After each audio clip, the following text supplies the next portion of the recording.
els contes. Allò que deien, fa molts anys, dos nois joves es van voler dedicar a fer ràdio.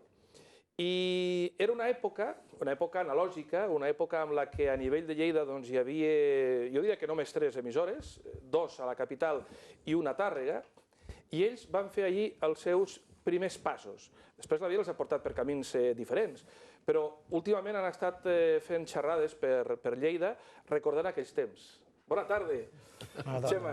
Bona tarda, què tal? Bona tarda, Cosme. Bona tarda, companys. Bé, no parlarem de màgia, No, però jo voldria felicitar el Jordi Comelles. Home, i tant. Jo me'n recordo quan ell va arribar a Lleida, el primer que va trucar va ser a mi. Va dir, ei, que m'han dit, que tu, què tal? I vam parlar moltes vegades. I a més m'ha agradat molt el que ha fet. Ha quedat bonic, molts bonics. I suposo que per la tele haurà donat l'efecte també, no? Molt, perfecte. Bueno, companys, quan va començar tot? Quan va començar tot? Allò de que a un li agafa el cuquet per dir jo de gran me vull dedicar a aquest món de la ràdio. Jo, per la meva banda, abans de néixer ja parlava dins de la panxa de ma mare, no? Això va començar, els dos venim del món del teatre. Jo me vaig curtir al món del teatre a la parròquia del Carme, a la qual, dins de poques dates, tornaré a estar per aquí fent pastorets. Continuo fent el mateix que feia en aquell moment i penso que no s'han de perdre les nostres tradicions. Vaig fer de corresponsal de Ràdio Tàrrega i en aquell moment vaig conèixer amb Xema, que era el corresponsal de Balaguer. Ell estava a Balaguer, estava a les discoteques, Guaig, al Parador, i jo em dedicava, ja tenia molt bona relació amb companys dels mitjans de comunicació, com eren José Antonio Rosell Pujol, de gran record en aquesta casa. Coneixia molt a la Mari Bometón, perquè vaig néixer al carrer del Carme, i tenia la possibilitat de fer alguna cosa. Llavors vam parlar un dia amb ell, que els dos eren corresponsals, i van dir, escolta, per què no anem al Pep Bordas, que era el nostre director a Radio Cadena Espanyola, que era on van començar, i també teníem Ràdio 4, que jo després vaig fer de corresponsal de Ràdio 4, i fem alguna cosa. Vam fer una prova, en Xema i jo. Xema buscava la part de discos. Ell era més de discos, ja que era pinxadiscos, i jo feia els guions. Vaig aprendre a fer guions, i la veritat és que ens van fer una prova amb aquells Revox, te'n recordaràs, aquells magnetofons dels Revox, tu que has estat director d'emissora de ràdio, i ens va dir, aquest programa com li voleu ficar? I van ficar Antena Musical. I van començar a fer un programa que es deia Antena Musical amb una prova, i el mateix dia de la prova diu, aneu a dinar, i a les 6 de la tarda fiqueu la ràdio, que escoltareu el programa perquè sortirà en directe.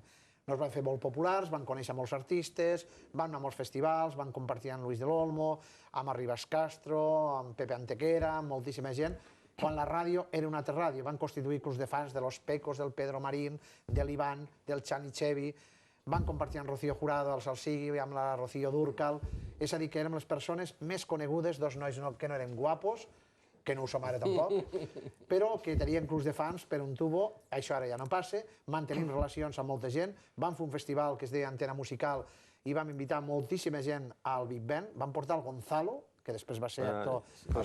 Que era bellísimo, per aquell més guapo, ell i jo, i el Gonzalo, Pere Tàpies, Manolo Rollo, el Jimmy, que era un cantant... Javier, tots els que estaven de moda en aquell moment. Deixem que també expliqui alguna cosa al Xema, perquè al Xema li volia preguntar, perquè al Cosme no li puc fer aquesta pregunta, perquè ell me dirà que evidentment, però tu, que últimament tens d'altres activitats i vas a televisió i vas a ràdio, si consideres que el mitjà òptim de comunicació o el que més t'ha enriquit professionalment o el que més t'agrada, en definitiva, si és la ràdio o veus uns altres de complementaris? A veure, ha evolucionat com tot, molt tot. És a dir, la ràdio que nosaltres fèiem a final de la dècada dels 70, principis del 80, no té res a veure amb la ràdio que es fa ara. Jo sempre ficava un exemple. Nosaltres vam començar i jo recordo que no teníem...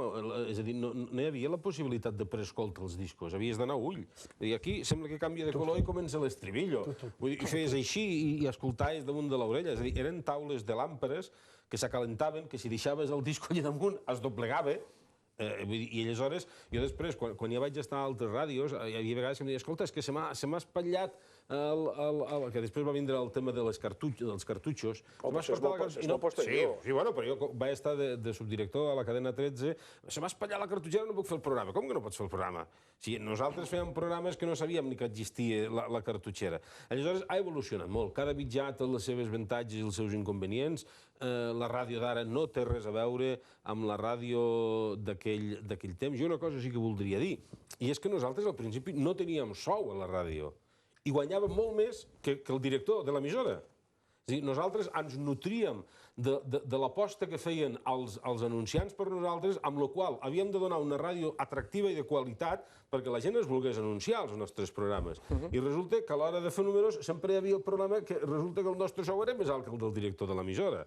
I vull dir que cuidado, és una aposta un xic arriesgada, no? Vull dir, és totalment diferent. La televisió és la televisió, la ràdio és la ràdio, el multimèdia és el multimèdia, ha canviat i ha evolucionat molt.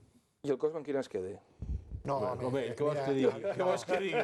Jo continuo treballant a la ràdio, penso que moriré treballant a la ràdio i algun cop deia la Rocío, jo quisiera morir en un escenario. Em penso que la ràdio l'he fet sempre, la seguiré fent. No vol dir que ho he combinat televisió, jo he estat fent televisió també. La veritat no vaig disfrutar, no vaig gaudir. La televisió és molt més lenta, t'has de maquillar, has de fer pretitulars, costa una mica més. La ràdio és molt directa, la ràdio ha canviat molt, jo penso que la ràdio s'ha enriquit, però aquella imaginació que teníem a la ràdio, jo vaig crear programes de nit, hi havia un programa que és el ventilador musical del verano 82, i la veritat és que allí la gent te trucava i admirava el locutor de ràdio i t'apreciava. Un altre company, que també ara està precisament al món de la política, és d'on per la política a mi m'ha donat més per altres coses, no? Però en Joan Vilella va ser el xico romàntico de la ràdio i jo feia programes amb ell. I vull recordar persones com en Joaquín Soler Serrano, que a mi me va inculcar el que devia de ser un locutor de ràdio, que havia de ser proper, però que la imatge és el que menys importava. Tot i que a un mes nos van guanyar la vida, tant en Xema com jo mateix, com altres companys, com en Pere Rovira, Carlos Rodellar, la pròpia Mari Mometón, Maria Dolors Bosch, Merche Lladó. Totes aquestes persones s'han guanyat molt bé la vida fent presentacions, perquè a l'hora de la veritat sí que hi ha alguns presentadors que presenten, però a l'hora de la veritat van a parar sempre la persona que coneix la ciutat, que coneix l'artista, que sap desenvolupar-se una mica a l'escenari. A mi em sobren els guions. I a vegades faig guions bàsics. Jo vull recordar sempre que el president Pujol va amb unes xuletes petites, amb la qual hi ha 20 pautes de les que ell vol parlar. Això és el que jo faig. Als meus programes jo tenia que fer programes de 7 de la tarda a 1 de la matinada. Començava a la ràdio a les 9 a preparar guions, preparant els discos. Cada persona cada locutor teníem la nostra discoteca pròpia. I la veritat és que, clar, allò de esta noche te espero en la discoteca tal, voy a presentarte esta fiesta, o els vestits de paper, el Pere Rovira, la Dolors, jo mateix. La veritat és que hem disfrutat molt. La ràdio d'ara és una ràdio totalment diferent, estem connectats en cadena, sabem quina és la pauta a seguir. A mi mai m'han dit el que no tinc que dir a la ràdio, ni la meva ideologia. Però t'ho han insinuat. Mai a la vida, mai a la vida. Jo treballo en una emissora, vaig fer a Ràdio Cadena Espanyola i Ràdio 4, estic a la cadena COPE i jo responc dels meus continguts, estic més que orgullós de treballar a l'empresa que treballo. Se vincula ideologia a professionals? Jo crec que els mitjans, d'alguna forma, tots ens devem a certes pautes que ens marca la direcció. Jo treballo a Ràdio Popular perquè tinc una sèrie de companys que em trobo a gust i responc dels meus continguts. Jo he fet informatius, magazines, musicals, he fet de tot tipus de coses. He tingut només 4 directors a la meva vida. Pep Bordas, Don Salvador Jané Giribet. El que més temps... Més temps de director, sí. En Josep Lázaro, Dobón, que actualment és el director de Cope Vila-real, i en David Velasco, que és un encant perquè ve del món del teatre i tal, i bueno, la veritat és que disfrutem fent moltes coses. A mi m'agrada molt fer exteriors, m'agrada fer magazines. Encara no he pogut presentar el programa que jo voldria presentar a la televisió, però vull portar a la ràdio i a la televisió, que Luis de l'Olmo ho va intentar i no se'n va sortir, la Encarna Sánchez ho va intentar i no se'n va sortir, però jo crec que hi ha moltes coses que es poden vincular ràdio i televisió, la immediatesa de la ràdio, però la imatge de la televisió que penso que es pot aconseguir. José María García va fer algun programa que a mi em va agradar, com ho portava, o el meu gran admirat, Pedro Ruiz, que aquell sí que va ser un crac. Però això és sumament complicat. El cert és que jo, en un dels programes de televisió que feia precisament en aquesta casa i que sortia una bata, que era el porter de l'edifici, amb la Pepita vam intentar arrastrar amb ell, que formés part d'aquell equip, de la família aquella que visquia en Enquellat i tot això, i no vam poder. No, m'incorporaré el gener, comenceu a batre's, que tal, no sé què. A veure, això, la ràdio, el somni de quan estàs a la ràdio és combinar ràdio i televisió simultàniament, però és un tema sumament complicat perquè les expectatives són diferents, perquè en quant canvia tot l'esquema canvia. El cert és que tots els que ho han provat, en un principi, no dic que s'hagin estrellat, però no els hi ha funcionat. Ben guapos aquí, gràcies. Però la ràdio d'abans era més romàntica que la d'ara, no? Tenia un altre component, ara és molt més digital, és tot molt més fred. Pensa un moment, i és de que quan nosaltres estàvem fent ràdio, era com la televisió, vull dir, a la televisió sorties al programa d'aquella nova que tocava el piano, que havíem entrevistat. Maricruz Soriano. De la Maricruz Soriano dues vegades. L'Avanti de la Copa. Exacte, i eres superfamós. Quan estava a la televisió que feia un programa es deia Gente o Gente de aquí o alguna cosa així, no? En canvi, ara, vull dir, com que l'oferta és molt més àmplia, vull dir, has d'insistir molt més per poder arribar a la gent. Vull dir, ha canviat totalment l'estructura, l'esquema comunicatiu, etcètera. Nosaltres, com tu dies, érem 3 emissores. 3 emissores. No hi havia ni FMs. No hi havia FMs, no. Amb la qual jo recordo les inundacions del 1982. No me'n parles, que volia parlar d'aquest tema que ara es complia el 30 aniversari i que pràcticament només van quedar nosaltres i Ràdio Ponent. Ràdio Popular va fer una gran tasca que algú va voler disfressar i que des d'aquí vull agrair a tots els companys que van treballar perquè en aquell moment, si tu te'n recordes i ho recordaràs bé, Ràdio Lleida estava inundada. Jo ho recordo perquè estava a Ràdio Lleida en aquella època. Lamentablement els nostres companys de Ràdio Lleida no podien emetre i a nosaltres es va muntar un grup electrogen i només estava Ràdio Ponent i nosaltres. Ràdio Popular va fer una gran labor, com l'hagués pogut fer un altre company, perquè aquesta és la ràdio que a mi m'agrada. Jo recordo tots els moments a la ràdio molt importants. Retransmet en directe l'accident dels nens de Juneda, vaig entrar per l'Encarna Sánchez en aquell moment, busca corriendo, tienes que entrar en directo a un padre. Recordo, la filla del bar París va estar en aquell accident. Li vaig anar amb el micròfon i em van pegar tal cop de puny que vaig donar caboceta, vaig caure a terra, ja sangrant, vaig poder retransmetre l'entrevista igual amb el pare perquè després me va demanar tot tipus de disculpes, però recordo que era un moment molt fumut. El segon va ser la Volta Ciclista a Lleida, participant, que jo he estat des de principi a final, dissortadament ara no es fa, i retransmetre també una arribada de la Volta Ciclista i totes les etapes sense haver anat a la Volta Ciclista. Com ho vaig muntar? M'havien operat de la vista, va ser l'única vegada que vaig fer una baixa en ma vida, i anava trucant a tots els bars per on havia de passar la Volta Ciclista, demanava els números dels corredors que havien passat i retransmetia les arribades a cadascuna de les poblacions. La segona i la tercera, lo de les inundacions de Lleida, que per mi va ser un munt de ràdio. Després es va reconèixer les coses, algú va dir que havien dit alguna notícia que nosaltres mai vam dir, però aquí vull recordar als meus companys de l'emissora, a mi s'havia mort la meva àvia, ara farà 30 anys, i tots vam estar a peu del canó, i és que aquesta és la ràdio que a mi m'agrada fer. La ràdio directa, la ràdio amb les persones, demanar ajuda.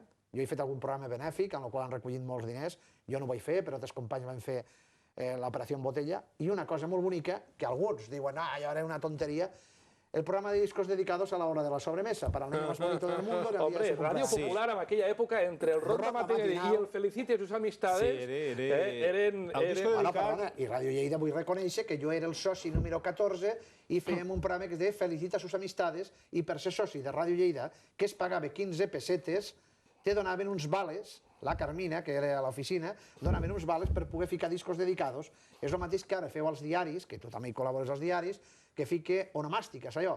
Ara surt la foto, abans no.